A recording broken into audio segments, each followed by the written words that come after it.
What I've noticed, and we're going with the whole Black Lives Matter movement and what that movement was about, the hypocrisy of this was all about, you know, Black Lives Matter, defund the police.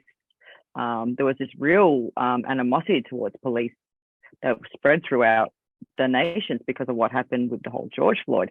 And now all of a sudden people are jumping on the other bandwagon and saying, no, we love the police. And it's just this, again, what we always notice with these sort of really heavy sort of movements, it's always hypocritical. It's always one side or the other side.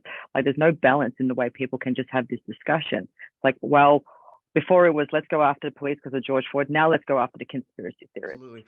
It's tribalism, and it's exactly to go back to the point of disarmament. That's part of the reason why they're able to get away with so much.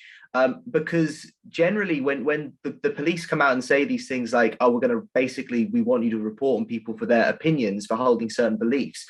What most rational-minded people who hold those beliefs are going to do is they're going to become even more distrustful of the state and those around them who don't subscribe to their belief systems. So what they're doing is they're creating an even deeper divide. And it was pretty obvious with what happened in Ireland, Northern Ireland during the Troubles, when they were rounding up and interning people simply for having Republican sympathies, not even for acting and becoming, you know, part of the IRA. And that was what motivated more and more people to support the IRA.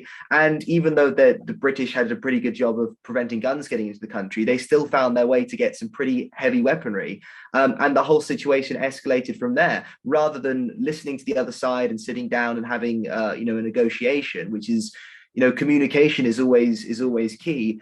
The government's doing the same thing again here in trying to divide up society and trying to criminalize certain opinions.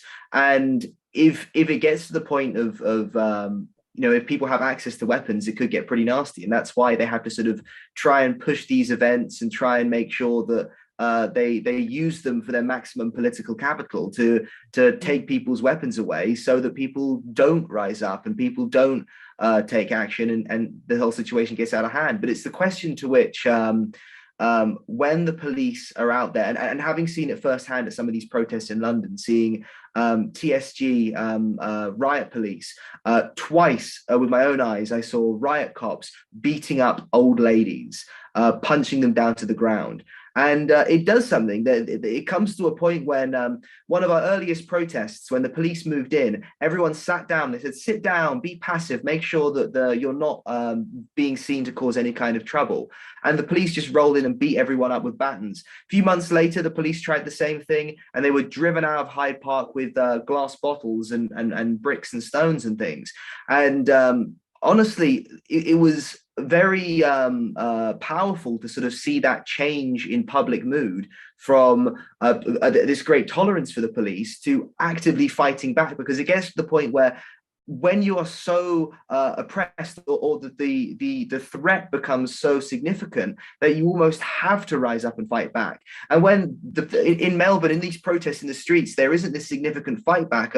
Many Aussies are just kind of lying back and taking it. That's what then kind of radicalizes these individuals who feel more disconnected from society, and they feel more motivated to carry out these extremist attacks, rather than having actual representation in Parliament, which is what the parliamentarians are supposed to do, to represent the people and have these discussions. You censor someone out of it, don't let them have a voice, and then they start using violence. That's always the threat, and that's what they want to avoid. Yearns for peace in a world that's flooded with war. History's littered with body scar, trying to settle the score and maintain an archaic